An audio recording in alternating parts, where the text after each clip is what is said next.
السلام علیکم ورحمۃ اللہ وبرکاتہ۔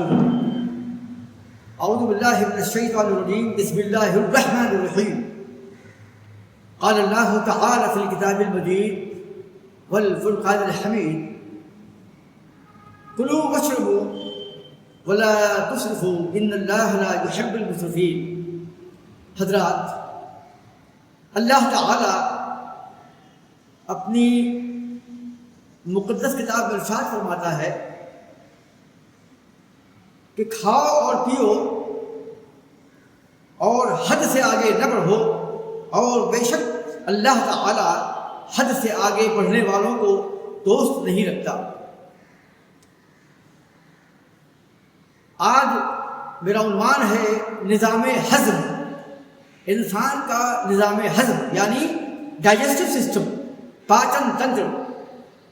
انسان اپنی زندگی کی بقا اور تسلسل کے لیے غذا کا محتاج ہے۔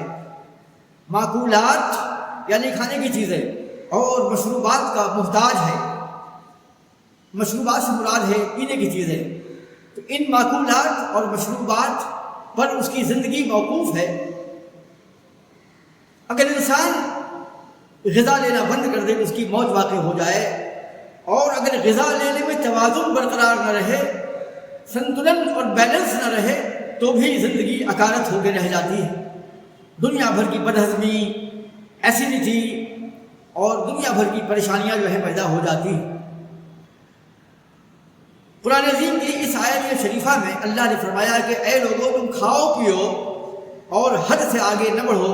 اللہ تعالی حد سے آگے بڑھنے والوں سے محبت نہیں کرتا یا ان کو دوست نہیں رکھتا۔ مفسرین نے اور مترجمین نے یہاں پر حد سے آگے بڑھنے کا مطلب فضول خرچی بھی لیا ہے، اور بہت سے علماء محققین نے کھانے پینے میں تجاوز کرنا، جو حدیں ہیں اخلاقیات کی، ان سے تجاوز کرنا وہ بھی اس میں شامل ہے۔ حضرات، انسان کا نظام ہضم جو ہے منہ سے شروع ہو کر کے مقام اخراج فضلہ تک، کلوئیکا تک رہتا ہے، اور یہ 30 فٹ کا نظام ہے۔ 10 میٹر یعنی 30 فٹ کے طویل سلسلے میں یہ نظام ہاضمہ جو ہے پیدا ہوا ہے۔ یہ اللہ کی تخلیق اور اللہ کی صنعت و کاریگری کا شاہکار ہے کہ اتنے کم رقبے میں منہ سے لے کر کے اخراج فضلہ کے مقام تک 30 فٹ کا نظام ہے، لیکن اللہ نے اتنے کم رقبے میں اس کو فٹ کر کے اپنی تخلیق کا اظہار فرمایا ہے کہ اللہ تعالیٰ بغیر کسی مدبر اور بغیر کسی متوازن کے یہ نظام کا برقرار رہنا، اتنے کم رقبے میں اتنے بڑے نظام کا فٹ ہو جانا، اب پورے کمال کے ساتھ، یہ بھی اللہ کا ایک معجزہ ہے، اللہ کی نشانی ہے، اللہ کی آیت ہے۔ نظام ہضم میں، ڈائجسٹو سسٹم میں یعنی پاچن تنتر کے اندر میں، منہ سے لے کر کے یعنی mouth cavity, buccal cavity, gullet, glottis, oesophagus, stomach, duodenum, small intestine, large intestine, بڑی آنت، چھوٹی آنت، ریکٹم اور لیور میں گال بلیڈر اور پینکریاز، یہ تمام اعضاء جو ہیں مل کے کام کرتے ہیں۔ اور یہ صرف اللہ نے انسان کے نظام ہضم کے لیے اتنا اہتمام کیا ہے کہ منہ سے لے کر کے منتہا تک اللہ نے اتنے اعضاء کو، جسم کے اتنے آرگنز کو بزی کر دیا، مصروف کر دیا۔ یہ تمام اعضاء ایک ہی کام کر رہے ہیں مل کر کے۔ ان کے عمل میں جو اتحاد ہے، یہ دلیل ہے کہ ایک خالق ہے، ایک مدبر ہے، ایک مصور ہے جس نے انسان کو تخلیق کیا ہے۔ یہ اتفاقی حادثہ نہیں، تخلیق انسانی اور وجود انسانی اور انسان کے جسم میں پایا جانے والا یہ توازن اور بیلنس اور یہ سنتلن اور یہ موزونیت اور یہ مناسبت اور مطابقت ہے، دلیل ہے اس بات کی کہ ایک خالق ہے، ایک مالک ہے، ایک مصور ہے، ایک مدبر ہے جس نے اتنا عظیم الشان نظام قائم کیا ہے۔ اللہ اکبر! درجنوں اعضائے جسم، درجنوں آرگنز جو ہیں اللہ نے صرف انسان کے ہاضمے کے لیے بزی کر دیے۔ انسان کھانا کھاتا ہے تو کیا ہوتا ہے؟ انسان جو غذا استعمال کرتا ہے، معقولات اور مشروبات یعنی غذائی اشیاء، وہ استعمال جو کرتا ہے وہ جب ہضم ہو جائیں، اگر انسان کے اسٹمک میں، انسان کے بطن میں، پیٹ میں ہضم ہونے کے بعد میں کیا ہوتا ہے؟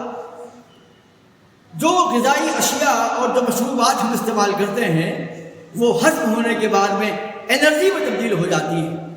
پیچیدہ اجزائے غذا وہ آسان اور مہین اور رقیق اشیاء میں تبدیل ہو جاتے ہیں، انرجی بنتی ہے جو ہمارے جس دنیاوی اعمال کو انجام دینے میں کام آتی ہے۔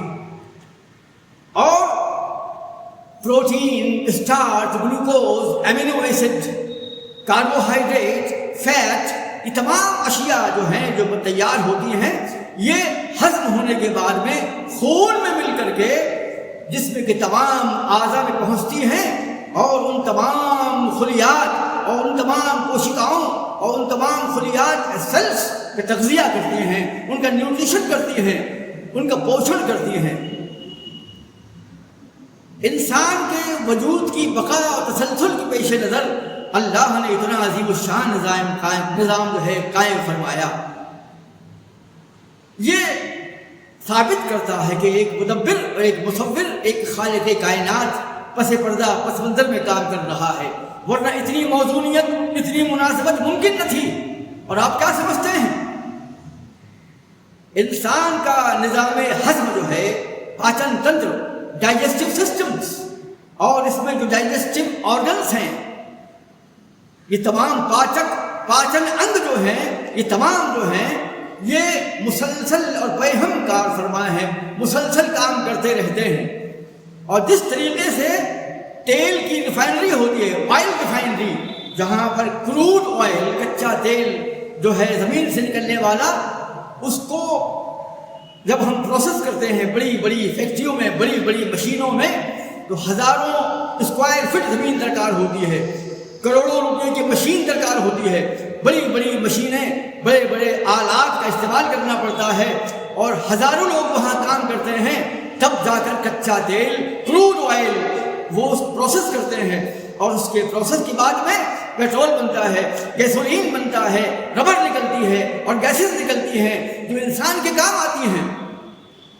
تو کچے تیل کو تمام قابل استعمال اشیاء میں تبدیل کرنے کے لیے اتنا عظیم الشان ریفائنری، یعنی تیل کو صاف کر کے جو اشیاء ملنے والی ہیں ان کے حصول کے لیے اتنا انتظام کرنا پڑتا ہے، اور کروڑوں روپیہ خرچ ہوتا ہے، ہزاروں لوگ وہاں کام کرتے ہیں، تب جا کر کے کچے تیل سے وہ اشیاء برآمد ہوتی ہیں جو انسان کے کام آتی ہیں۔ انسان کا نظام ہضم بھی ایک آئل ریفائنری جیسا ہے کہ جہاں پر کھانے کی غذائیں، معقولات اور مشروبات، غذائی اشیاء جو ہیں کچا مال کے طور پر آتی ہے، کام میں آتی ہیں، اور یہ ہمارے پاچن تنتر میں، ڈائجسٹو سسٹم میں ہضم ہوتی ہیں، اور ہضم ہونے کے بعد وہ کیا کیا بنتا ہے؟ Amino acid, starch, glucose, fat, carbohydrate, یہ تمام قیمتی اشیاء جو انسان کی زندگی کی بقا اور تسلسل کے لیے لازمی اور واجب ہیں، یہ تمام چیزیں بنتی ہیں جو خون میں ملتی ہیں، اور خون میں ملنے کے بعد میں تمام اعضائے جسم انسانی میں پہنچتی ہیں، اور ہمارا وجود زندہ رہتا ہے۔ یہ نظام بتا رہا ہے کہ انسان اگر کسی کام کو انجام دینے پر آئے تو ایک عظیم الشان سسٹم قائم کرنا پڑتا ہے، بڑی بڑی ریفائنریز قائم کرنا پڑتی ہیں، لیکن اللہ نے چند فٹ کے رقبے میں، پیٹ کے اتنے سے علاقے میں، رقبے میں اتنا عظیم الشان، اتنی عظیم الشان ریفائنری، ڈائجسٹو ریفائنری جو ہے فٹ کر دی ہے، اور ایسا انتظام فرمایا ہے۔ یہ ایک نشانی ہے، کائنات کی یہ دلیل ہے کہ ایک خالق ہے، ایک مدبر ہے، ایک مصور ہے جس نے انسان کو پیدا کیا ہے۔ لہٰذا ہمارا فرض ہے کہ ہم اس نظام ہضم کے تسلسل کے لیے، اس کی صحت کے لیے ہم کھانے پینے میں توازن کرتے ہیں۔ ایسا نہ ہو کہ اللہ نے جو مشین فٹ کی ہے اس کے غلط طور پر ہم استعمال کریں اور ہمارا نظام ہاضمہ خراب ہو جائے۔ یہ تمام باتیں ثابت کرتی ہیں کہ ہمیں اس میں توازن برتنا چاہیے۔ حضرات، ان دلائل کی بنیاد پر ہم کو لوگوں کے سامنے دعوت پیش کرنا چاہیے۔ اسلام کے کلمے کو بلند کرنے کے لیے جو ملاحدہ ہیں ان کے لیے ان کو دعوت دینے کے لیے ہمیں کوشش کرنا چاہیے. اور میں گزارش کرتا ہوں کہ اپنے ناظرین سے کہ وہ سبسکرائب کرنا نہ بھولیں. یہ ایک عظیم الشان مشن ہے جو اللہ کی معرفت اور اللہ کے وجود کو ثابت کرنے کے لیے سائنس کی بنیادوں پر ایک عظیم کوشش ہے، اور ہم مسلسل ہم اس میں مصروف ہیں. لہذا آپ کا یہ اخلاقی فرض ہے کہ آپ سبسکرائب کرنا نہ بھولیں. اور وتعاونوا علی البر والتقوی ولا تعاونوا علی الاثم والعدوان، نیکی اور تقوی کے کاموں میں تعاون کیا کرو اور گناہ کے کاموں میں تعاون نہ کرو. یہ ایک عظیم الشان نیکی کا کام ہے. لہذا آپ کا یہ اخلاقی فرض ہے کہ آپ سبسکرائب کرنا نہ بھولیں. اس میں آپ بڑی لاپرواہی برت رہے ہیں. اللہ ہمیں توفیق عطا فرمائے. السلام.